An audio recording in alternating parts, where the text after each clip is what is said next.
Packers and running backs. Just as usual. Yeah, I think he was. What was he up to this weekend? A hike or something like that? That would be my guess. It's either Mm, that or he went back and saw family. I think he maybe was traveling. Okay, well, it looks like we have green check marks across the board. So I'm going to go ahead and let it rip because I am the captain now. We don't have Nick, we don't have Scott. So we've got yours truly running the board. And Carl from Building the Broncos is joining me. And Carl was telling me just right before the show started a year ago on this day, Carl filled in for Nick. So here we are, small world. Just a year later, we got to chalk it up a lot during the draft, but it's good to have you on MHI, Carl. Thanks for filling in. Yeah, thank you. I'm on time this time. Last year it was graduation weekend. That's why I know, because it's graduation weekend again today. And I remember you texting saying, "Hey, you about here? You gonna get in here?" And I was out in the country at somebody's party, and my wife was freaking out because I was driving back like a maniac, and thankfully didn't run into any cops or anything like that. But anyway, I made it on time today, so I'm excited to talk with all of you. Get in here for this Mile High Insiders. And Luke, it's always fun to pair up with you, buddy. Yeah, man, it's been a minute. It's something we've talked about. Excuse me, Nick and I too. It's like, oh man, we got to get Carl even on here just for a little guest segment. But our guy Dylan, I don't know if you've seen Carl. Dylan's been pumping it out on the Mile High Huddle digital end, where we are writing all kinds of fun, exciting stuff. Guys, be sure to head on over to milehighhuddle.com and check out some of Dylan's work. Released a few articles this week. I was really, really pumped to read about them. So thank you, Dylan. And Dylan saying, "Sup, Broncos country." Make sure that you hit that like button on the way in, and please subscribe if you haven't already. You guys are listening to MHI with Carl and Luke tonight on Saturday night. We're going to rock through some Broncos rookie minicamp that's been going on. And of course, we've got to get to the big story of the week, really, with Jeudy, right? National headlines, getting arrested, charges, should he have been arrested, what that fallout is, all kinds of updates we're going to give you guys, because Kathy's saying, I'm a little out of the loop. What did he allegedly do? We're going to get to all of that, so stay tuned. But Carl, just raw reaction, man, not what the Broncos need, right? You don't need these kind of headlines, but certainly sounds like things could have been worse. We'll get into it, but just your initial reaction when you figure out, hey, I'm on Twitter, I'm getting all these alerts. Jeudy just got arrested by a Arapahoe County sheriff. I mean, obviously it's never good. And of course, one of the biggest headlines people put up then was Broncos tied with the Vikings for most arrests since 2000 with like 55 arrests. And so it's something that they definitely need to work on. It's also one of those things you always have to wait till all the evidence comes out. You don't want to jump to too many conclusions on things. And Paul, thank you very much for coming in here, buddy. Always love seeing you. Saying hello, Luke, and MHH Kansas Comet Carl, and Broncos Country. Hello, Scott. And appreciate that very much, Paul. But yeah, up, it's you see that kind of headline, and your first reaction is, crap, here we go. You got all this excitement for the Broncos this season, and this is something that could easily derail it. Like, I understand injuries happen; those are going to happen, but these are something that guys can control. They can control not getting arrested. They can control not being stupid. And here he is going out and doing something stupid. Yeah, doing something stupid. You can't make George Payton happy with these type of headlines, and I immediately shift to Russell Wilson, right? Because this is why this man was brought here. Other than to win a championship, how do you get there? Excuse me. You get there by developing a culture, a trust, a love, a brotherhood, a bond with each other. Super Bowl teams just don't come together and win. There has to be that common bond, and this is where I think you need to look at Russell Wilson here in the aftermath. It's hard, like you said, to judge the entire situation when the facts are continually being revealed as we speak. But I would imagine Russell Wilson, a man who is very strong in his faith, his family, the things that he believes in, his principles, is going to support Jeudy and try to get him through this, as are the rest of his teammates. Coach Nathaniel Hackett talked a little bit about it yesterday. We will get into that. But Jeudy, I think regardless of the headline, whether it be an arrest, a cryptic tweet, there's somewhat of a cringeworthy aspect when it comes to Jeudy and Broncos country right now. And a lot of that has been because of the underperforming, some of the dramatics. So this certainly didn't help. Yeah, that's for sure. And I guess we can get into a little bit of what he was actually charged with.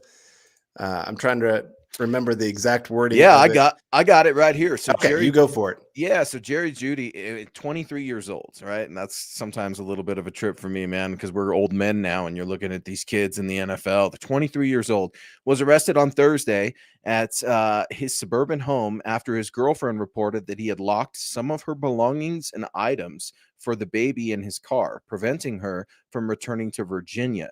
Jerry Jeudy was arrested on suspicion of second-degree criminal tampering with a domestic violence enhancer, a misdemeanor, and had to spend the night in Arapahoe County Jail until he could appear before a judge because of the enhancer. Now, that's a bunch of stuff, right? And I'm not a lawyer. I didn't go to law school, Carl, but it sounds like it was a domestic dispute, right, between a couple. Which happens. It happens to the best of us. It happens to the worst of us. It's good to hear when I'm reading that, and I'm not trying to dress it up, but my raw reaction, I don't see violence. I don't see hands on each other either way, and that makes me feel a little bit better, a lot better about the situation. But it sounds like a he said, she said kind of fight. She might have taken his phone. He took her wallet. I mean, we've been there, right? But at 23 years old, come on, man. There are those in Broncos country shaking their head saying, really? This is what we're doing here? It's odd, to say the least. Yeah, it sounds like even she went before the judge and said she wants to drop all charges. So, I mean, if we're looking at, is he going to be suspended or anything like that? Yeah, Eric saying they overacted. Jeudy will be fine. Carry on. I doubt he gets suspended for this unless there's another incident that happens down the road, or there's more to the story than what's been put out there already. But at this point, like I said, there is no violence, which is great to hear.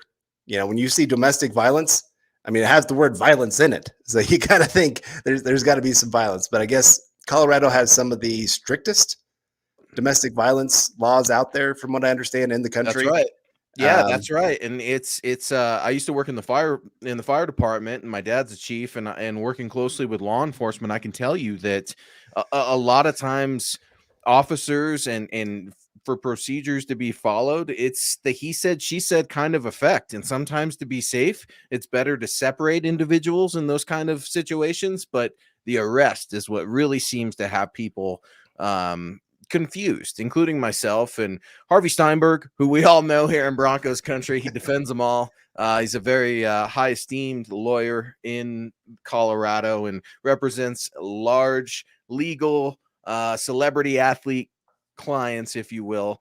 And he was saying, look, I don't think they had any right to really arrest him. They could have separated him. They could have asked him to come in, but the arrest seemed a little odd. Having him sit overnight in Arapahoe County, jail seemed a little odd. When you're watching the news footage of Jerry Jeudy, your first round pick heading into his third year, being ushered away by Harvey Steinberg in his car and Broncos facilities just on the other side, it's not a good look for what we're ramping up for a Super Bowl run here, Carl. I mean, there are those that are going to say those number 10 jerseys, my kid's not going to wear it. Right. And we're going into that whole wormhole too. Mm-hmm. But it's just the fact of the matter is, man, he got arrested. It is what it is. And you hope, because it looks like he's probably going to come out of this pretty unscathed. You hope that this is kind of that wake up call, that just scare moment that just says, oh my gosh, this is real. Like, people are watching, people are paying attention to everything that's going on.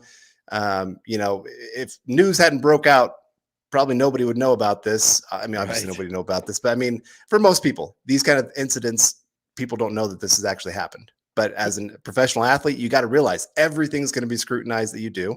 Yeah. And when it comes to contract talks down the road, you're affecting your money. And so he, like I said, I hope this is a wake up call. It's kind of like Von Miller. He had to have some wake up calls along the way.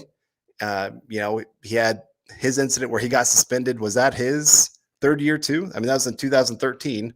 So yeah, that would have been his pop for the weed. Was, I think his first tampering with samples as well.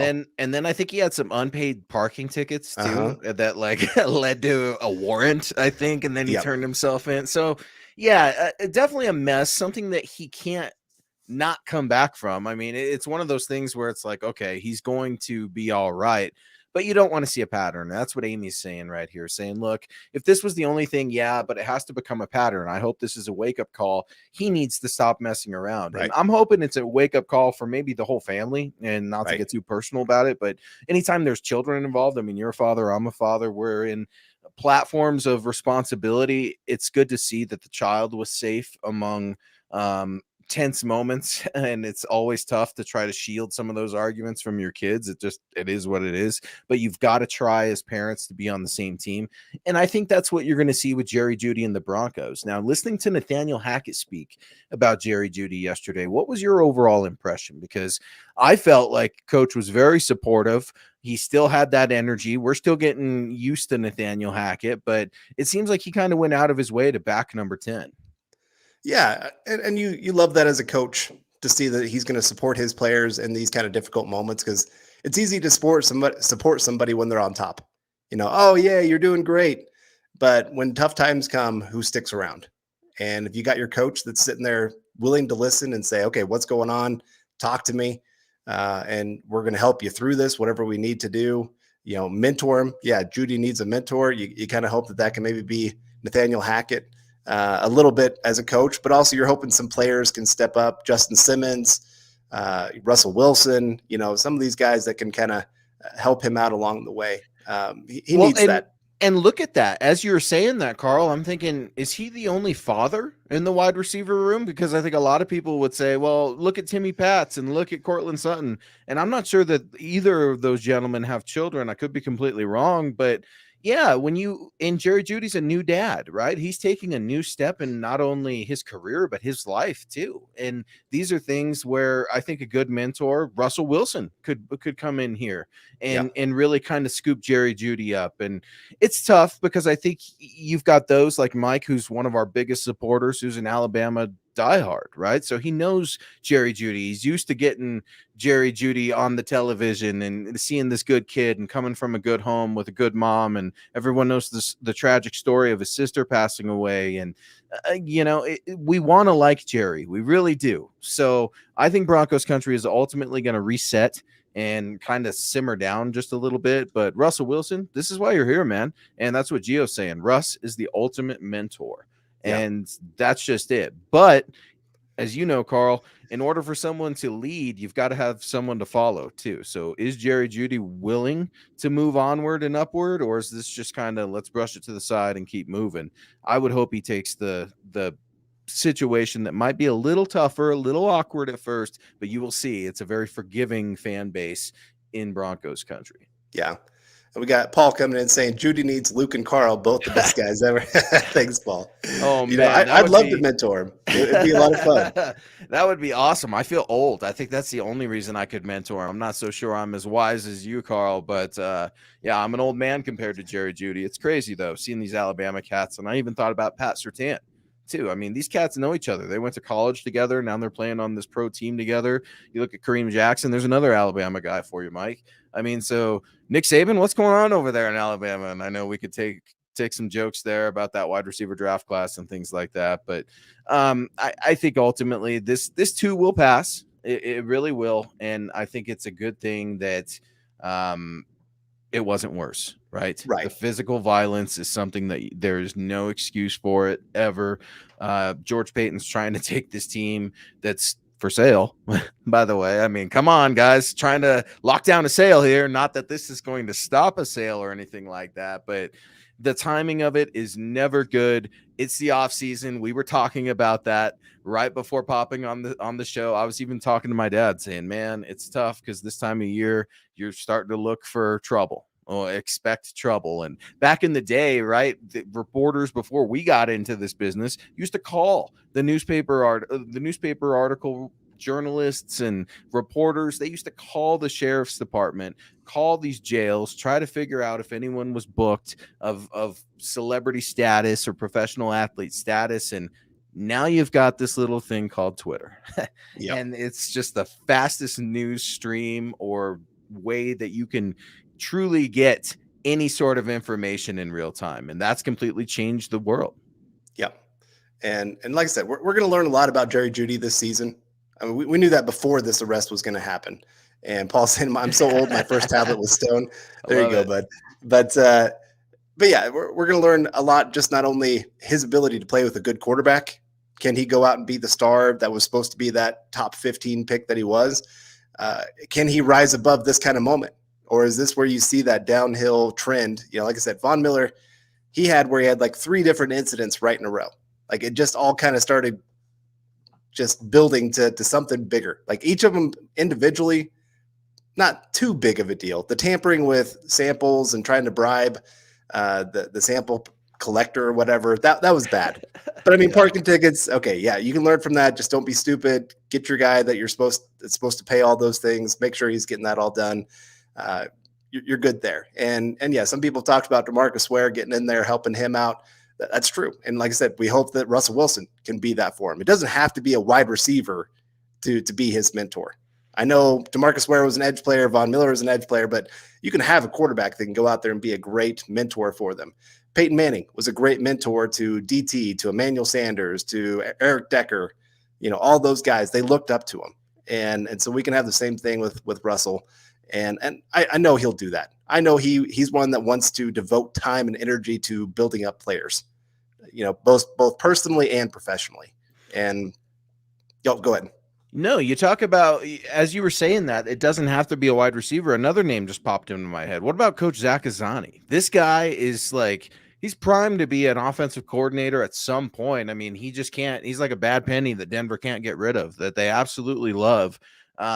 This guy is beloved by everybody in that organization, even the defensive players. I mean, when you've got defensive players and veterans, hardened veterans like Kareem Jackson, gravitating towards the wide receivers coach, that would make you think Coach Z would probably grab Jerry Jeudy up and say, look, this is what we're doing. And sometimes that's the type of leadership that you need. There's the type of leadership where you can ask questions, you can be sensitive to their needs. And there's also the type of leadership where you can be very direct and saying, this is what we're going to do. And sometimes people respond best to that. If anybody knows Jerry Jeudy, it's Coach Zach Azzanni, because he's with the man almost every single day. Coach Zach Azzanni is also a father, as I'm trying to think about it here a little bit. So I think those things are definitely fair. And Jay, I hear you. And we're continuing to reiterate there was no physical abuse. The police absolutely did clear that up. And something that I also like to see too was that the police did say in their tweet, the Arapahoe County Sheriff's Department, that Jerry Jeudy was innocent until proven guilty.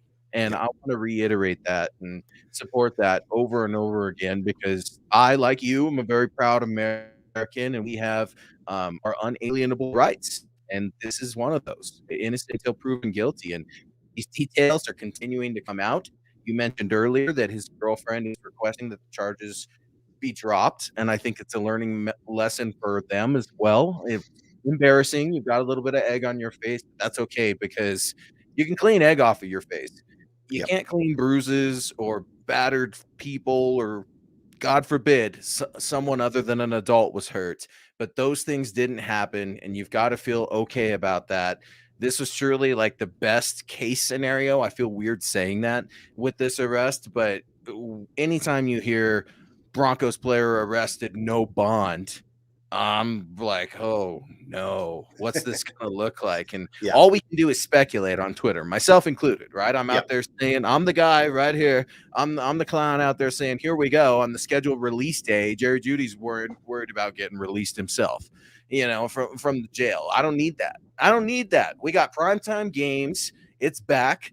Jerry Jeudy, man, we need you this year. Russell Wilson is here because of you. You're part of this team, and I still think you're going to see kids repping number 10. I still think you're going to see Jerry Jeudy connecting with the fan base, and maybe that's it, because Amy brought up a good point saying, look, when you're not scoring touchdowns last year, it's hard to give the guy the benefit of the doubt, at least on the field. And I'm with you there. But I don't know that Jerry Jeudy has really made a connection with this fan base, whether that be on Twitter.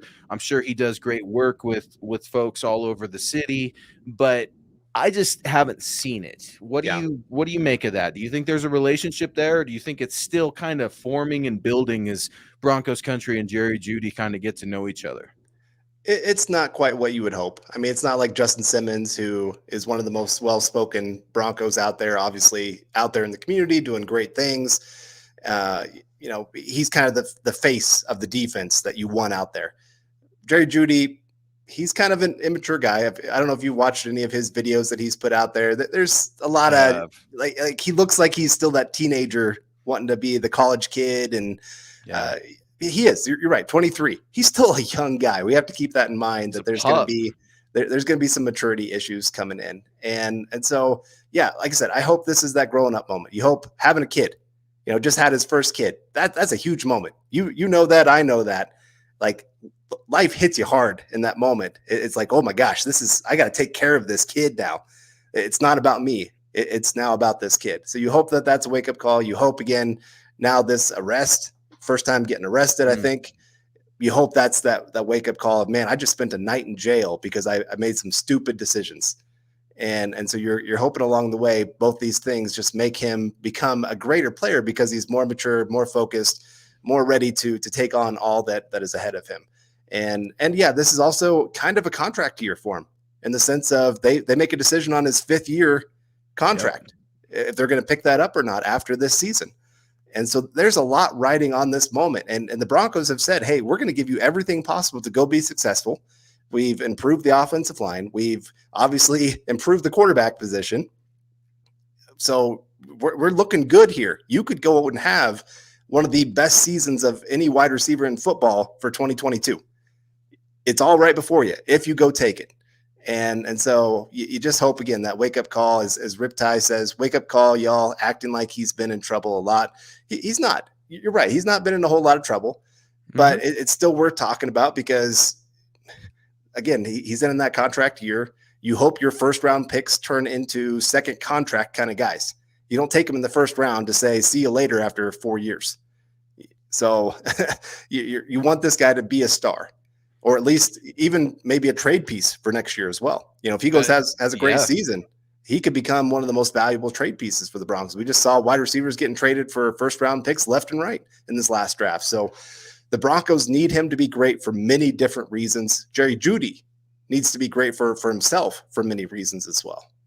Yeah, it's tough for Broncos country when they're seeing other receivers just absolutely excel, like Justin Jefferson, right, who's become one of the best in the league. And I see you guys. I see you on Facebook. Bear with me. I'm trying to run the 1s and 2s here, so I'm sorry if you guys didn't get the notifications for MHI tonight. Nick is off. Carl is sitting with me and riding. We are off and rolling, talking Jerry Jeudy, news of the week, getting arrested. His girlfriend wants him to drop the charges.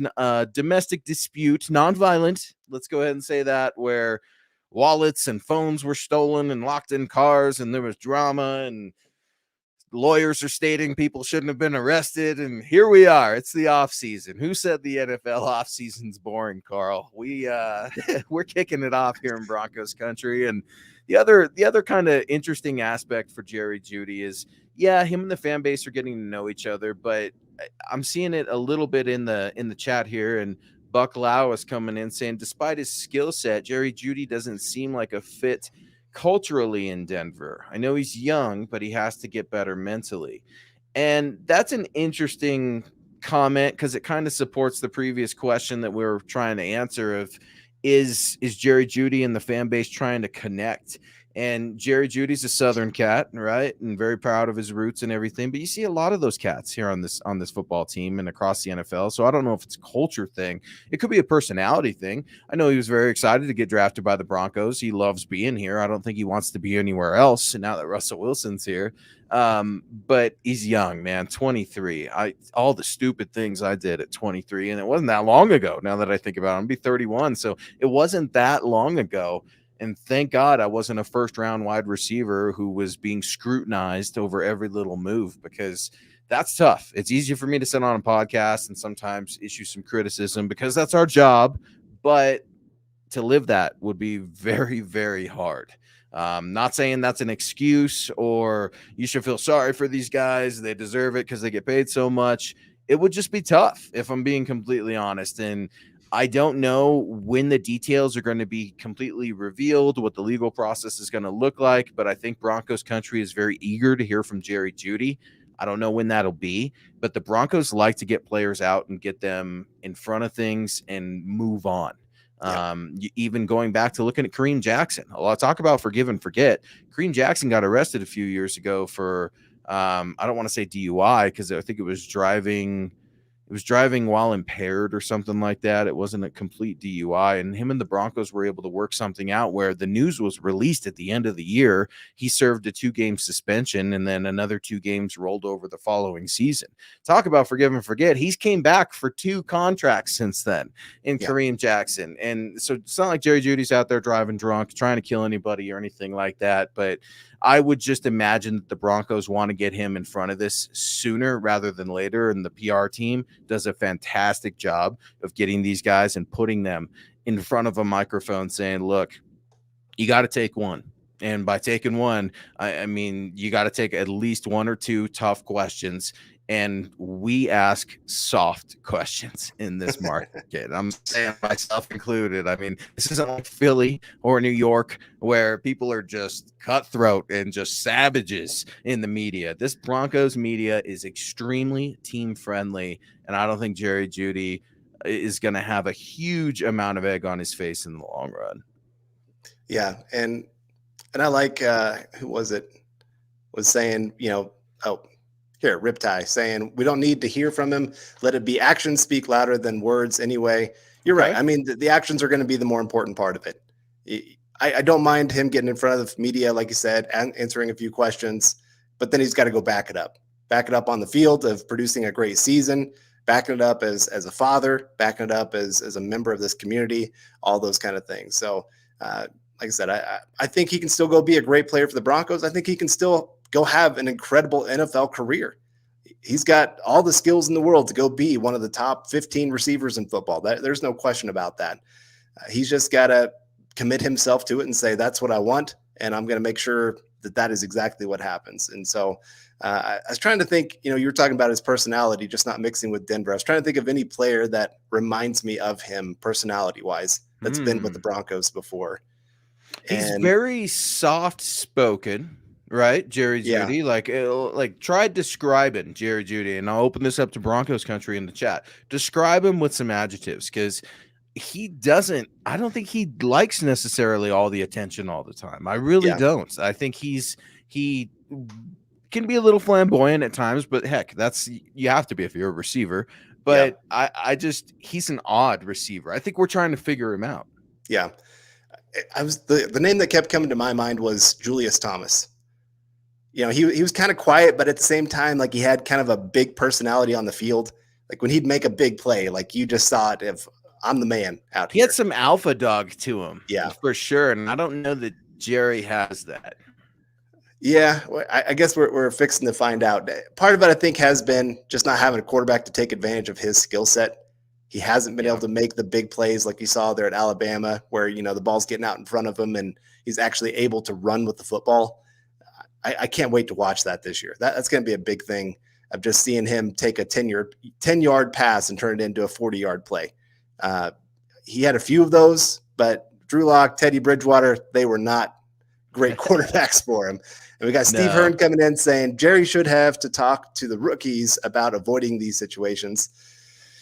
Yeah, maybe that's something you do. Tell them, hey, you got to go talk to the rookies and tell them this is how I messed up. And I don't want you guys to go down the same path. I think it's always great to have those rookies who just got handed millions of dollars, have as many people talk to them and say, hey, here's the mistakes I've made. I was talking to my wife the other day about Antonio Cromartie. You remember him? Had like 15 kids. Yeah, and he couldn't name them. Dude. Yeah, I know. He'd be a great one to, hey, I know you're going to these clubs, but that doesn't mean you have to do all these bad things. That was like the all-time, I think that was Hard Knocks with the New York Jets, right?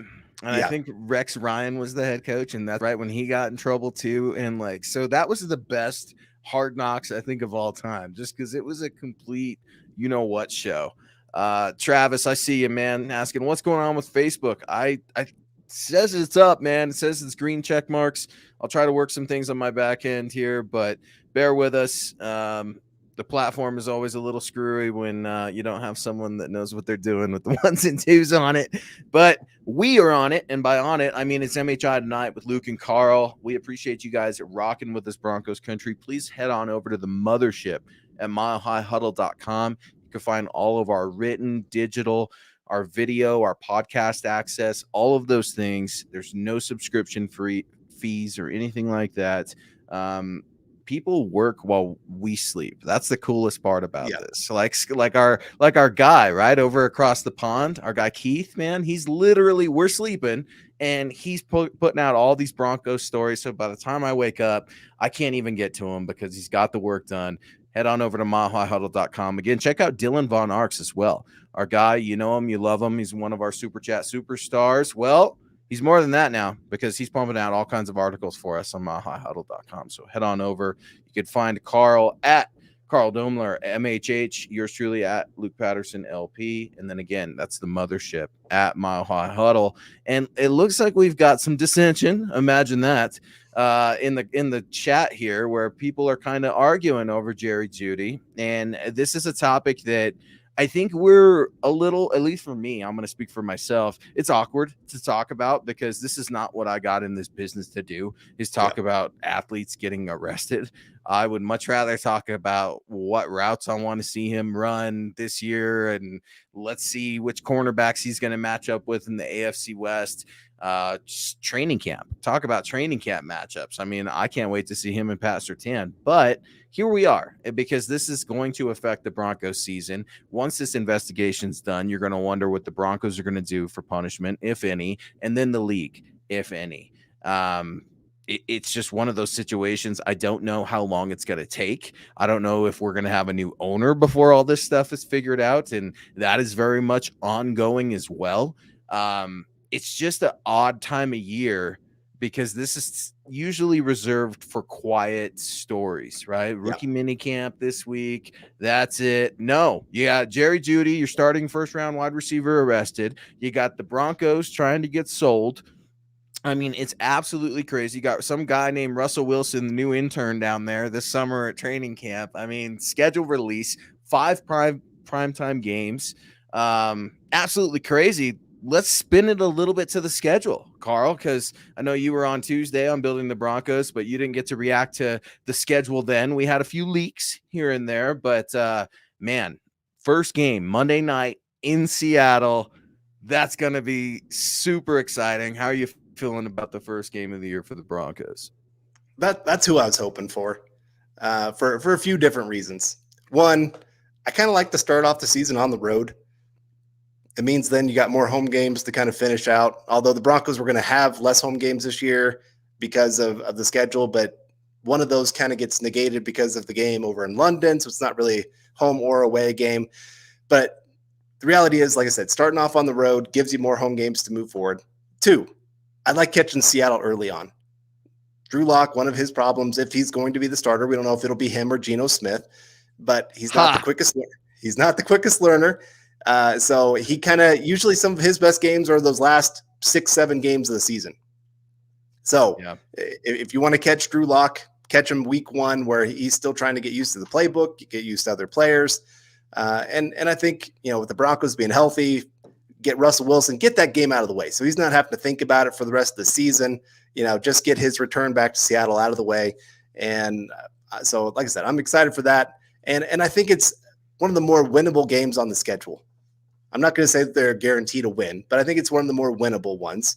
And if you can start off on a good note, Rich Eisen is saying Seattle's going to run all over us and win. What, Rich? Let me bring DJ Jones to you, buddy. Let's see how he does against them. You got Josie Jewell coming back, another great run defender, and Rich coming in saying good evening, both of you. Same to you, Rich. So, like I said, I like that game. I like that it's prime time. As the season goes on, probably Seattle's not going to be in the running, so that wouldn't have been a prime time game really moving forward after week 1. But right there off the bat, get the Broncos, big game right off, get that monkey off the back, and then go to Houston, and you hope, hey, you're starting season 2-0. You're hoping the rest of the division kind of cannibalizes itself because you got that division game between I think is it the Chiefs and the Chargers? That's right. So one of them's going to most likely lose unless you got a tie, which still works in the Broncos' favor. And so, yeah, the Broncos, I think they can get an early roll going. The easier part of the schedule is the beginning for sure. San Francisco, tough game, but I think it's still definitely winnable. Then the Raiders in LA or Las Vegas, sorry. Another big one, but I think the Broncos stand a pretty good chance. Then you got Indy. I think they're an underrated team this year, but I think the Broncos, I think they just got more star power than what Indy brings to the table. And that the end of the schedule, though, those last 5 games, man. Oh, dude, the gauntlet, man. Yeah, the Broncos will be tested going into the playoffs. Yeah, Seattle, I like what you said. Play them early because Seattle's a tough place to play. I mean, I'm definitely picking the Broncos to win too, just because of the quarterback. I mean, here's a question for you. I mean, we all know what to expect, right? The graphics, the dramatization all week, Russ returning. Do you think fans are going to boo Russell Wilson, Seahawks fans? I mean, because I'm seeing all these graphics of like a corn Russell Wilson. And I was making fun of Russell Wilson until he's my guy. I'll still make fun of him. I love him now. You can call him corny. You can call him whatever you want. I think he's authentic. And I think he's okay with whatever. And seeing him kind of poke fun of himself a little bit like Peyton does, I think just bonded him even closer to Broncos country because that schedule release video, Carl, man, that thing was fire. You can keep your anime Chargers crap to yourself. I don't need that. And I'm a comic book guy too. I love my comics, but I don't need that in my life. I need Peyton Manning and Russell Wilson. And that was super cool. The schedule release video. I absolutely loved it, man. Yeah. Yeah. No video from any other team has had as much star power as what the Broncos brought. You had John Elway coming in at the end. Scooter. Yeah, on the scooter. Yes, that's right. It was beautiful. I showed my wife, and she's not a big football fan, but even she recognized most of the people in the video and was like, "Oh, that's kind of cool." But all right, we got our main man Paul coming in here with a $50 super chat. Thank you so much, Paul, saying showing support for great work these guys do. Last 6 games will get us playoff ready. Yeah. If the Broncos can even go 3-3 through that stretch, I feel like I would feel very confident about their chances in the playoffs. The AFC, it's going to be just a who's who of. You might have 6 of the top 7 teams in football all in the AFC this year. When you're really looking at it, I mean, I guess you got Tampa Bay, Green Bay. I don't look at them as a great team right now. Just their wide receiver room, horrible. Yeah, they still have a great quarterback. They're going to have a great defense. They're going to have a strong run game, but I wouldn't put them in the top 5 or 6 teams for sure. So yeah, AFC, if you make it out of the AFC to the Super Bowl, you have earned your place to be there. That is for sure. There's not going to be an easy game along the way.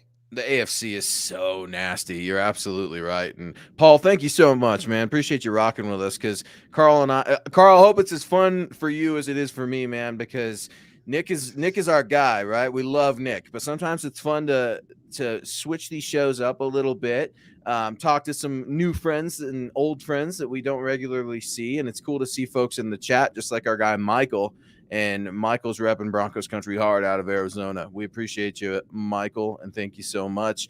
And here's another great name and friend of the show, Chase Wellner, saying Rich Eisen sleeping on Denver.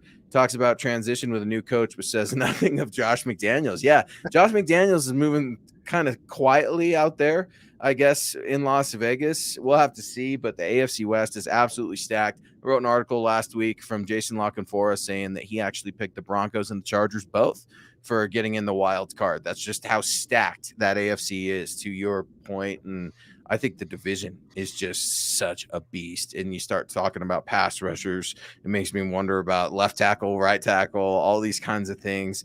It's more than just the quarterbacks that are going to be teeing off. I know that's going to be the story. That's going to be the graphics. You're going to see Russell versus Pat. and that is going to be super dope. And I can't wait to see it.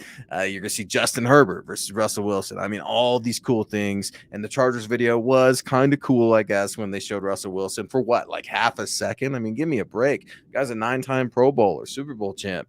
But it's going to be interesting. Seattle Broncos week 1. Jeff is weighing in here saying if Drew starts, he could be dangerous.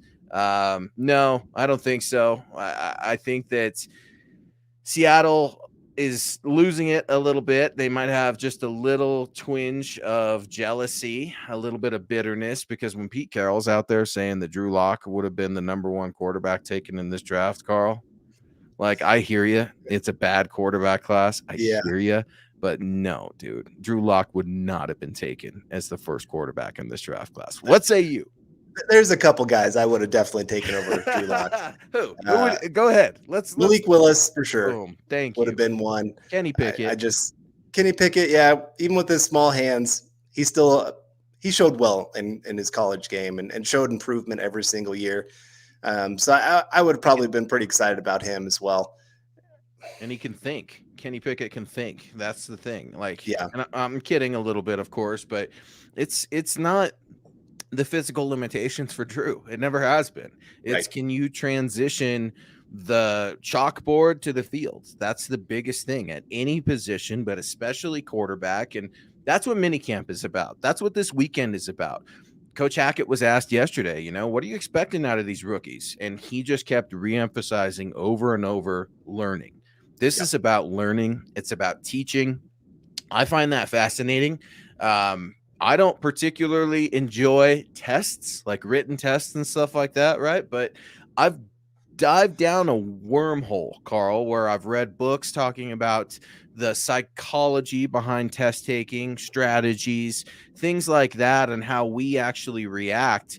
But to hear Nathaniel Hackett's take about learning and hiring all these different positions, teaching how to teach, these outsourcing from the Broncos of how to teach synergy, and it's not like they're doing like a hippie seminar over there with harmony and all this kind of crap, but they're really focused on learning. And I think that's fascinating because you've got a natural curve coming from college to the NFL, and I think these youngins got to get schooled up, and it starts this weekend here in Denver. Yeah. And the nice thing is even the coaches realize they have a learning curve that they need to go through. I think it was Evero was talking about having Dom Capers in the building. Just having that voice of experience. I forgot Dom was even here until you I know, said I did too. Now, dude. Yeah. How dare me? Like, how dare me? The legend. But no, I mean, him talking about him, talked about some of the other guys that they're just having as specialty coaches that are kind of there just to oversee everything, just be a voice to kind of bounce ideas off of. And Michael coming in saying Montreal Washington said he would go through a wall for special teams coach Dwayne Stukes today during his presser after rookie minicamp. Yeah, he was fun to listen to. I got to say, as much as I hated the pick, he is a fun listen. And you hope that he can turn into something great. And he talked about, they said, they asked a question, what do you think is your best trait that you bring to being a returner? He said fearlessness.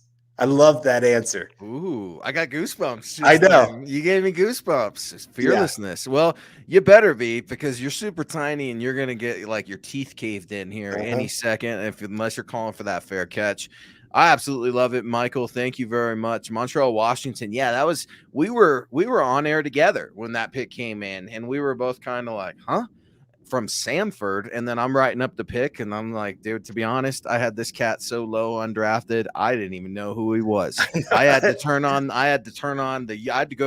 YouTube scout, something I'm always saying never do, something Ozzie Newsome told me years ago.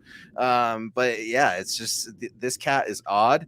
Dwayne Stukes, though, banged the table for this guy. And Dwayne Stukes, right before the draft, I wrote up a quick piece at milehighhuddle.com that had said, I want violent players. And I'm like, okay. So he was more or less also explaining in that answer, I'm not going to beg people to play special teams. You're here to work. And if you don't want to work, see you later. There you go. I'm not going to chase you around. I absolutely love that mentality. It's a come to work mentality. You should be proud. Special teams should not be poo-pooed. It really shouldn't. I mean, like, I remember how excited I was when David Bruton was a special teams captain in the Josh McDaniels era. I mean, Broncos country falls in love with these special teams players, even if all they ever are is a special teams player or a package player. I mean, look at Will Parks, another guy that just is still making bones in the NFL as a special teams veteran guy with the Jets right now. So, Michael, I absolutely love it. I had to get Amy here, though, because the Seattle Seahawks are always throwing us shade. We got to get that up in Seattle. Rustless in Seattle. I absolutely love it. I'm not a big rom-com guy. There are a few rom-coms I'll do. I like Meet the Parents a lot with De Niro and Stiller, because those two were just absolutely hilarious. But what's the one with Vince Vaughn and Jennifer Aniston where they the breakup, dude? That one I'll do like those like comedic chick flicks every now and again, but they don't make them like they used to.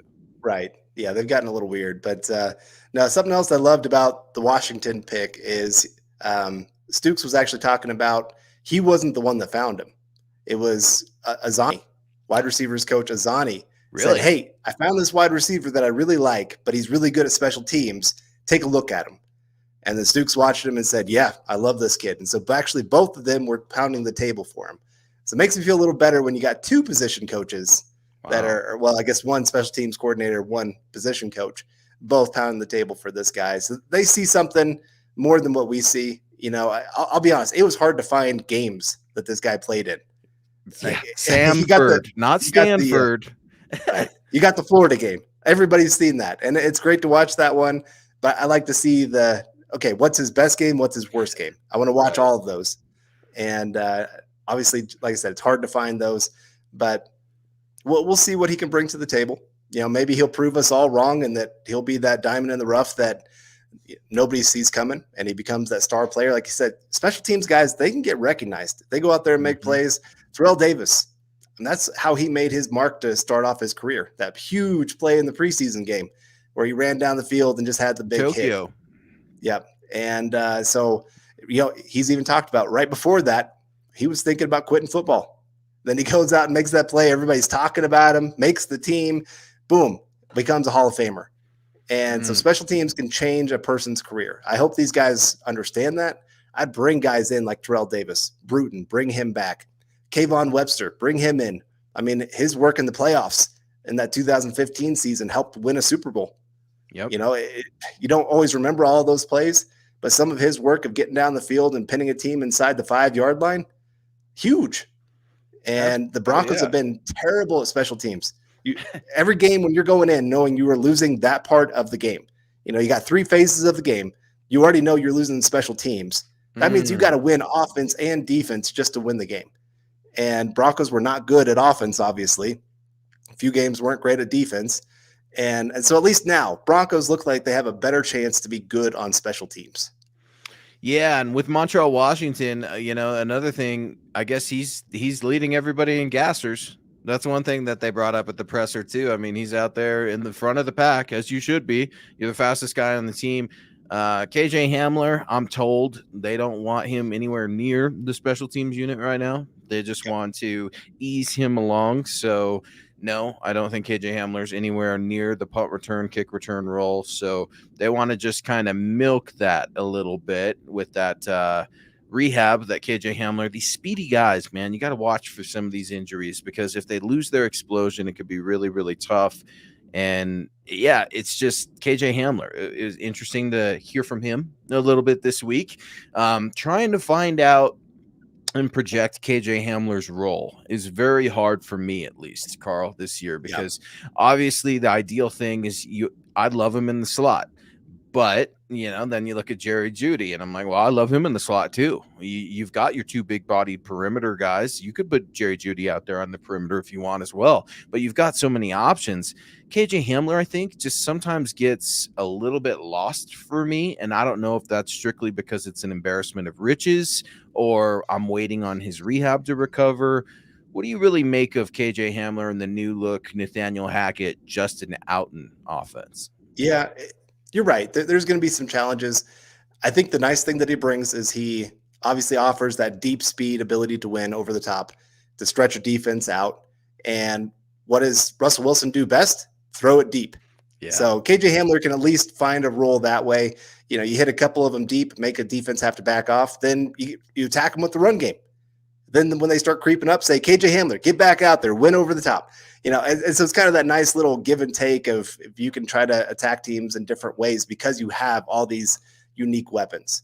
But you're right. It's going to be hard. I mean, which receiver do you want to take off the field between Tim Patrick, Cortland Sutton, Jerry Jeudy? And then on top of that, you got Albert Okwuegbunam. Now you got Greg Dulcich as well. Like, he's probably the rookie I'm most excited about for his rookie season. I love him. You're muted right now. So to do this, you have to unmute your mic, folks. That's my first day doing this. No, Greg, dude. Greg. I absolutely love this cat. I'm excited for him too. Nick Bonito, I think, is getting a little overshadowed by Greg, if I might say so myself. Maybe it's just me and I'm getting excited, but got to hear from Greg a little bit yesterday, I believe it was, and he comes up there wearing those white socks and he's got the hair and he's saying the hair is here to stay.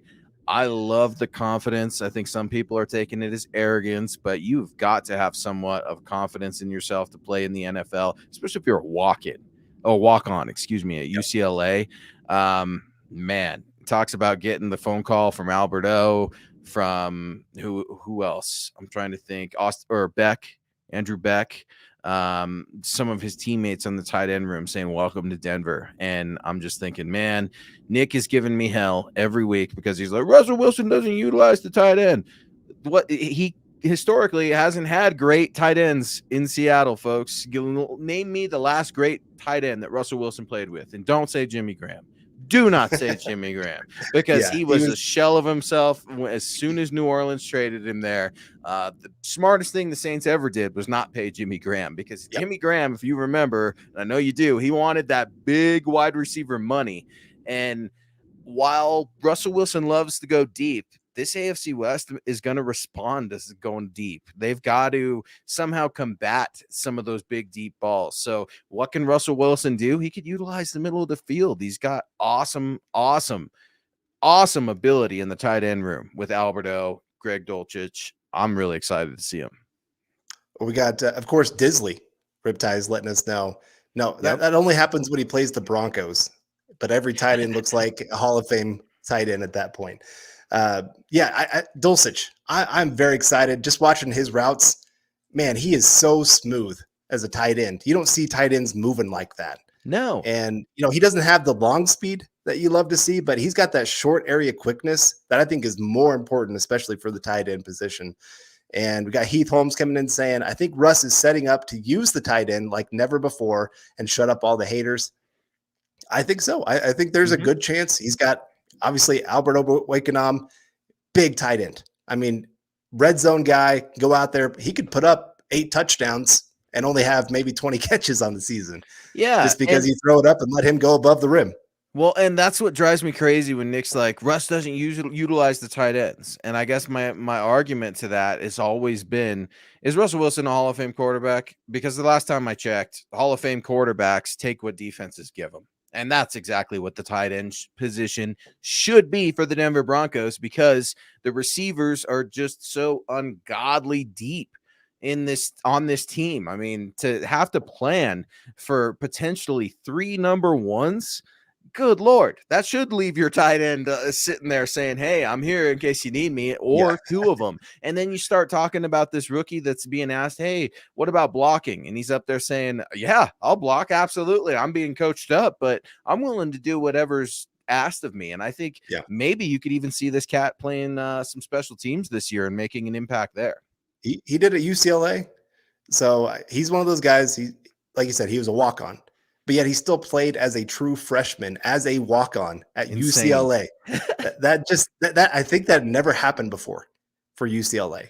So just kind of shows the kind of person he is, that he's willing to put in the work, and he's going to make sure that he's going to be great. And I said, if I was going to bank on any of these players in this draft that the Broncos just had being a great player, Dulcich would be my choice, just because I think he has that combination of both being a good player with having a good mind and spirit about him. And I think he's his natural authenticity for who he is as we start to know him is very marketable, not only for Yeah. himself, but for this team and in the league. He has got the look, he's got the charisma, he's got the ability. I could see it now. I don't know how he is on the football field, but I could see him being that next big tight end that you're talking about in the NFL. Just because if you've got that want to, and you've got the quarterback, you've got the offensive mind in Nathaniel Hackett, I think in a couple of years you could expect really big things. Obviously, he's got to stay healthy. He's got to develop. He's got to continue to mature. But those things, if you're investing and you're talking about trending up, this guy is someone I would definitely throw a few dollars in terms of investing. I found it weird, to be honest, about the rookie signings, and maybe you could clear this up for me. They come in waves, but when they drag on a little bit, I mean, what's the point? What are we snagged up on? Because it's like you're drafted to the team, that team owns your rights. I think the Broncos almost have every rookie signed Yeah. by now. I could be completely off. But Greg was one of those guys, Greg Dulcich. Dulcich. All Yeah. right, I'm getting it. It's not Okuwebunam, but I'm getting it. It's a little odd for me, man. What do you make of sometimes the snags of rookie contracts before they're officially done in minicamp? Because right now there's a whole lot of bodies over there, from the drafted rookies to the undrafted rookies at UC Health Training Camp, going through rookie mini camp. Yeah. Usually, I mean, the only thing that they can really argue over is some of the signing bonus. The overall money is pretty much set. This is what it's going to be for this pick. But how it's divided up, like I said, signing bonus, different workout bonuses, all those kind of things, they can get a little bit more leeway on how they're going to do those. And so some guys fight a little bit harder for it. And I mean, I don't blame them. You're not getting a whole lot of money as a rookie. I would say they probably need to relook at some of that and maybe bump up some of those pay. I say that on their behalf more so than what I actually want, because I mean, obviously I want more room to spend money elsewhere if at all possible. And it's slotted. I mean, with it Yeah. following in the rounds and where you're at, that salary has that projected range, just like everything else. So sometimes that's a little messy, but we're rocking and rolling. And this rookie mini camp is just about done. And then I think mandatory mini camps coming up. Mhm. And then the vets, the rookies are together, and then there's going to be a break. And that's going to be that big inhale before you exhale, right? Before training camp. And we're rocking and rolling. So I hear you guys. Jerry Jeudy, bad news this week, but tons of optimism moving forward and lots of good things going on over there at UC Health Training Center. Amy Bright weighing in saying undrafted rookie free agent Jalen Virgil is a very good returner as well. Washington has some competition in camp. Carl, Amy's exactly right. When I saw the list of undrafted free agents 2 days after the draft ended, because I was just absolutely burnt out. I couldn't write anymore. Couldn't talk anymore. I'm like, oh, the undrafted guys. I know one of our cats will pick them up. But, man, there's a lot of rookie talent over there. And don't be surprised if you see some of these undrafted guys beat the drafted ones out. Oh, for sure. You know, I actually loved, this is probably one of my favorite undrafted rookie classes for the Broncos that I've seen in a while. You got Christian Harris, edge rusher. Honestly, if he didn't have his injuries, he would have been maybe a borderline first-round pick, second-round pick kind of guy. I love him. He actually has ability to hold the edge a lot better than what I saw from Bonito. Got the same kind of bend and ability to get around the edge, make plays. He's a fumble machine. Loves to knock that football out. And so, like I said, that's one of those guys that I think everybody's going to be looking back and going, why didn't we draft this guy? Like, just spend a 7th round pick on him, because he's got some talent if he can stay healthy. Yeah, I like him too. And Nathaniel Hackett was asked a little bit yesterday about some of the history of undrafted players making the team, and definitely aware of it. But George Paton, I mean, it's George Paton's job to get these coaches as much talent and as many guys that they can get their eyes on and grade. And again, you're trying to keep some of your starters healthy as well. It's a cutthroat business, so sometimes they do need some warm bodies over there. I'm going to go ahead and just say it now. I know the Broncos, they signed a quarterback, I think, the other day. Right. So you're starting to see some people asking about, because that's right, the sexiest position in the NFL, quarterback. So anytime there's a new quarterback transition, or transaction, I should say, it's going to get people's attention. But didn't get mine. And the reason being, you got Josh Johnson here, you got Brett Rippon. Sometimes you need all these receivers to be able to catch. In order to catch, they need someone to throw them the ball. And that's this time. And you're going to see some guys that got tryouts before the draft to get some looks and get some reps as well. But it's a very, very exciting time of the year. And as we start to close up our show for MHI, because we've already spent an hour with you guys rocking on Saturday nights, D Porter is coming in with some love. Really appreciate you. Hey guys, what round do you think I should target Javonte Williams in? I'm super high on him, but don't want to overbid. And this sounds like a fantasy question and a really good question. Carl, where would you slot Pookie for folks in fantasy? Unfortunately, I would take him later than probably what he's going to go, just because Melvin Gordon is here. And we saw last year, Melvin Gordon is a red zone machine. Fumble machine, distraction, jerk, whatever you want. Yeah. We have a little differing opinions on what Melvin Gordon brings, but they love him on goal line situations because he's that veteran, knows what he's doing, does well at picking up the tough yards. And so unfortunately, I think he's going to take away a lot of Javonte's touchdowns that he would be bringing to the table. I think Javonte is going to end up with more yards. I think he's going to end up with more touches, but I think they're going to be pretty even on touchdowns. He's not going to be completely that bell cow back that you're looking for in the first round. So second round, if he is there, go for him. Third round, for sure. Make sure you are getting this guy if he's there in the third round. But I'd also maybe try to pair him with Melvin Gordon later.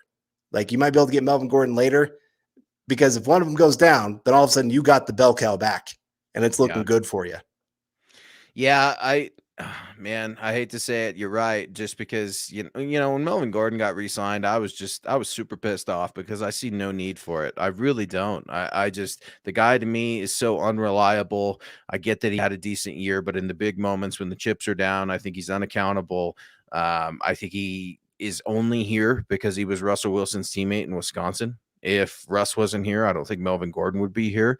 And by that nature, you're going to see a lot of Melvin Gordon, especially like you said, Carl, in those goal line situations. I'd pick up Javonte just because he's the younger guy. Go for it if you want in the third round. I think would be safe. But if you want to go for it in the second, do it. But it's going to sting for a while, and you're going to have to feel those effects for the first half of your fantasy football season and hope that it pays off in the end. Don't sleep on Pookie this year. Don't sleep on him. I think he's going to definitely surprise some people. But guys, we are hitting the 1 hour mark, just past it. So we're going to go ahead and get on out of here. Michael saying, great show tonight, Luke and Carl. Let's ride and go Broncos. Absolutely appreciate you filling in, pinch hitting for Nick. We put so much work into this draft season. So I know all of us really try to band together and support each other when we get a little bit of time off, because we all need it. We're always talking about taking care of each other, taking care of ourselves, our family. I know Mother's Day was last weekend, so happy belated Mother's Day to all you moms out there. But it's really, really important. And when those things happen, it's cool to be able to chalk it up with you, man. Yeah, no, I appreciate you reaching out and saying, hey, Nick's going to be gone. Would you like to come on? Man, I love always getting a chance to talk to you, and especially getting, here, especially the second half of the show, getting to talk about draft picks and what the Broncos are going to look like. The Jerry Jeudy stuff, I mean, we need to talk about it just because it's important. Yeah. It's big news that's going on. But at the same time, it's good to look ahead to what we got to look forward to. This is going to be a great season. And I just can't wait. Unfortunately, it's only May. I'm like, man, why can't September already be here? We got to wait a few months. But that's all right. Wake me up when May ends. It used to be the September thing, but no, I hear you, man. There's a lot of good things coming in Broncos country, guys. Be good to each other. I know it's cool to disagree, but this Jerry Jeudy thing does not need to divide us as people or as a fan base. Remember what it was like when you were 23 years old as well. and let's show a little bit of grace to each other. And it's funny hearing that from me because I can be very judgmental and awful when it comes to these sort of things, but it's important until we get those details, folks, to really try to limit our speculation as best as we can. But the good news is Russell Wilson is still here. That culture's still changing. George Payton had what we all are expecting to be a good draft that is going to supplement more wins here in the future. Guys, be sure to head on over to the mothership. This is Mile High Insiders. Head on over to our pod, Twitter at MHI_pod, Twitter at Mile High Huddle. You guys can always go ahead and get some swag, like Carl's got the Building the Broncos hat on right now. You could listen to that show every Tuesday night, 6 p.m. Mountain. Head on over to the huddleuppod.com, get that swag on. Facebook, bear with me, guys. I'm going to learn how to get that Facebook stream up as soon as this show is done. Facebook.com/Mile High Huddle Pod. And be sure to subscribe, like, and share. Leave us a review. Let us know how we're doing. We're always pumped to give you guys all of our opinions and wrap Broncos because things have changed overnight. It is a new day here in Broncos country, and Russell Wilson is still your quarterback. So, guys, again, be sure to hit that like button on the way out. Appreciate you, Dylan. Thanks for the reminder. For Carl, I'm Luke saying, let's ride.